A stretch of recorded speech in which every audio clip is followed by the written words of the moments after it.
Bismillah, alhamdulillah, wassalatu wassalamu ala rasulillah. In the name of Allah, all praise to Allah, peace and blessing on the Prophet of Allah.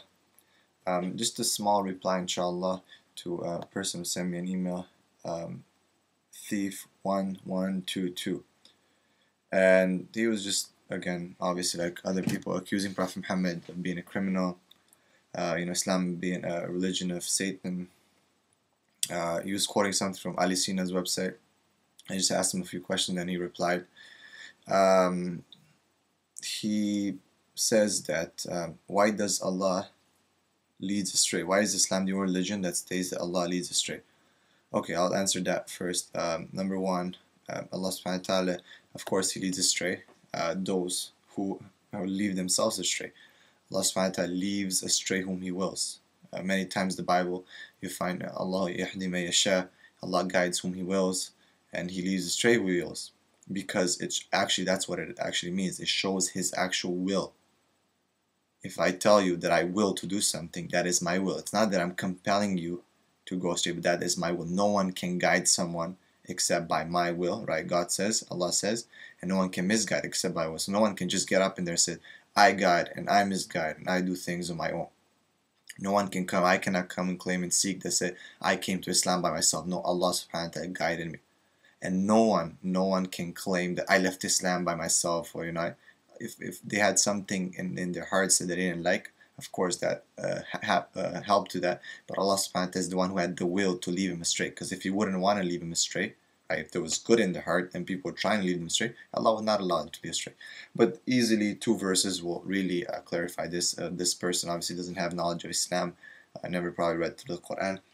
Surah Baqarah, verse 26, Allah subhanahu wa ta'ala says, and He misleads thereby only those who are al-fasiqun, the rebellious or the disobedient to Allah subhanahu wa ta'ala. Okay, so those are the ones He misleads. Okay, so it's very, very easily that Allah subhanahu wa ta'ala, yes, He will mislead, but who? Those who are fasiqun. So if you're disobedient, if you are a wrongdoer, if you're rebellious to Allah, you don't accept His laws, yes, Allah will mislead you. Right? Because that's where you are. You're a misled person. To first of all, to question Allah subhanahu wa ta'ala's rules and laws and to oppose them. So Allah will not, a person who doesn't want the guidance will not receive the guidance, will be easily led astray. And of course, again, Allah wills to lead him astray. He has that will.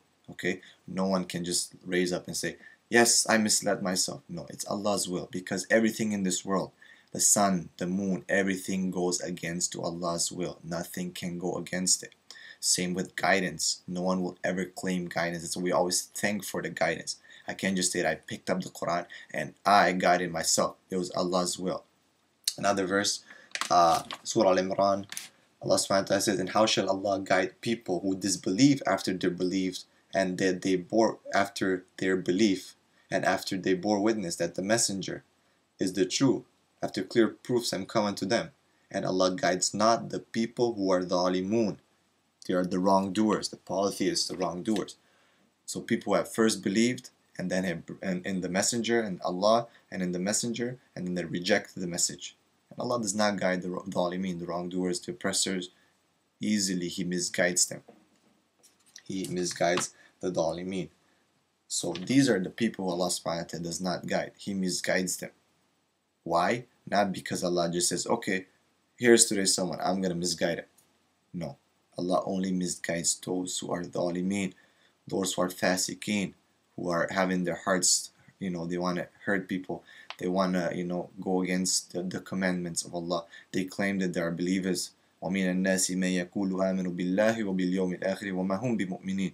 And amongst the people, there's those who say that we believe in Allah and the last day, but they're not believers. They just say it in their mouth. So Allah subhanahu wa ta'ala misguides them because of the status of their heart, their intention. That is very clear. I mean, it's such a simple thing. How can anyone say that they're guided or misguided except by Allah's will? I hope that is clear. If not, we can readdress that. May Allah forgive me if I didn't clarify that properly enough.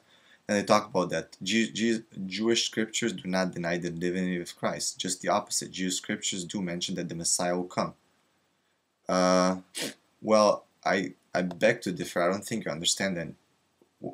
Quran or Jewish scriptures, the Jews never believed that God will come. Okay, they believe that the Messiah will come. Messiah, Messiah does not equal God. No way. Messiah, Mesih, means the anointed in the Hebrew, in the Tanakh, in the Old Testament. There's many other instances of people who were called Messiah. Just one of them, Cyrus the Great, king of Persia, was called God's anointed, the Messiah. But not so honest translators of the Bible have termed that term as anointed, and anything that refers supposedly to Jesus, they made it as the Messiah. So why were they not studying the translation of anointed and Messiah? That would be one question that you want to look into and want to do some research and maybe talk to some people who have studied this. And maybe you can answer how come other people are called the Messiahs, but the translation that will be anointed. When it comes to Jesus, it will be Messiah. Okay, Messiah does not equal God. It means the anointed. Jesus was not the pinnacle of prophethood. He was not the that God came as people believe incarnated.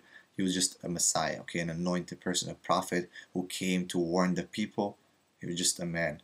If anyone thinks otherwise, you should just read and see his manhood. Of course, we're not going to get into the issue of God, man, and the debate there. But I'm just replying to your claims. Right? Messiah does not equal God. I hope that is clear. And then it talks about Prophet Muhammad, and that he was not a criminal, and he gives, that he obviously married a 6-year-old again, that he killed the Jews. This is not ethical behavior. It goes against the first commandment. Let me ask you one thing. Did you study lives of prophets in the Old Testament? Numbers 31. Moses ordered by Allah subhanahu wa ta'ala himself to kill people, kill women and children. Okay, it's Numbers 31. Moses kills. Okay, and throughout the Old Testament, prophets have killed. The Prophet said, "Do not kill women and children when you go for the fight." Of course, you're upholding the truth and you're fighting. There's people who wanted to kill him, people who are just practicing mischief throughout, and he came with ethical behaviors. He said, "I was sent to perfect the manners." So if we use the same standard, if Moses killed according, from by the order of God, and now just says that kill any woman that layeth with any of these the disbelievers. Okay, they said kill anything. Throughout the Old Testament, many times it happens with kill, women, children, kill anyone, kill, destroyed the whole city, right? So if you apply the same standard, if Prophet Muhammad killed 600-700 Jews, he was an angel compared to some of the Old Testament prophets who have killed villages and cities of people. And what do Christians say? Well, they were acting according to God's law and rule. Yes, that's what the Prophet Muhammad did as well. The Jews of Bani Qurayza, if you were talking about 600 Jews, right? They're the ones who were treacherous against Prophet Muhammad. They went against the Treaty of Medina. According to Old Testament law, if you betray someone, you are to get killed. The Prophet ﷺ got an arbitrator from the Jews because they asked for it, right? Because he was merciful enough to say, "Okay, what do you guys want me to do with you?" He said, "Appoint for us an arbitrator," and they appointed for us a Jew, and he said, "This is the way it should be. Betrayal is by being killed." Not just once, twice or 3 times. They're supposed to guard the back of Medina during the Battle of the Trench. They didn't. They left it. They invited the polytheists from Mecca to enter through. The Prophet Muhammad caught up onto that.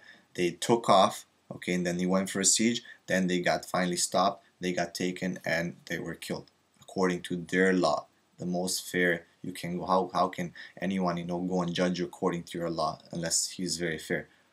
So I hope that is very, very clear. If Prophet Muhammad killed people, according to based on their treachery, and Old Testament prophets killed people based on them being polytheists and treacherous and fighting against God, where is the problem? Why the double standard? Why can you accept Moses as a prophet, but you cannot accept Muhammad as a prophet based on this standard? So I hope that is clear. That again, you're just pushed by your desires and by your hatred towards Islam, and you don't really study the text going against the issue with Aisha and stuff like that. This is things that people have answered throughout. I hope that is clear, inshallah. I hope that you understand, what I was saying. If you don't, please email me again. Thank you very much. Jazakallah khair. Assalamu alaikum.